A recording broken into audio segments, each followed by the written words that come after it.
You're listening to the Experiencing God Day by Day podcast, brought to you by Blackaby Ministries International.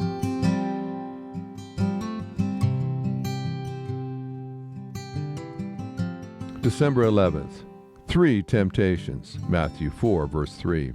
Then the tempter approached him and said, "If you are the Son of God, tell these stones to become bread." Jesus was tempted in every way that we are, yet he never sinned. Hebrews 4, verse 15. Jesus began his public ministry with his baptism.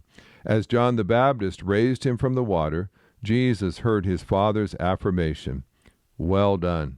Immediately afterward, Jesus spent 40 days fasting in the wilderness. There, Satan met him and presented 3 temptations. First, Satan enticed Jesus to use his divine power to transform stones into bread. It seemed like a logical thing to do. Jesus was hungry, but he had a much greater need to follow his Father's leading. The Father had led him to fast. Satan sought to persuade him to eat. Next, Satan tried to convince Jesus to use Satan's means to accomplish the Father's ends. "If you are the Son of God, throw yourself down." Matthew 4, verse 6. Jesus understood that this would be presumption, not faith. It would be attempting God's work in the world's way. The world looks for spectacular displays. God uses a holy life.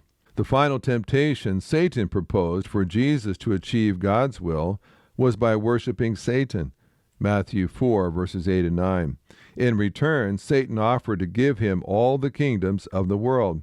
By compromising, Jesus could gain a powerful ally and achieve his mission without suffering the cross. Jesus knew that only God was to be worshipped, and to worship Satan would not bring instant success, as Satan promised, but devastating failure. As you seek to follow God, temptations will inevitably come. Sometimes they will come to you immediately after a spiritual victory. Jesus relied on God's word to see him through the temptations that could have destroyed him and thwarted God's plan. He has modeled the way for you to meet every temptation.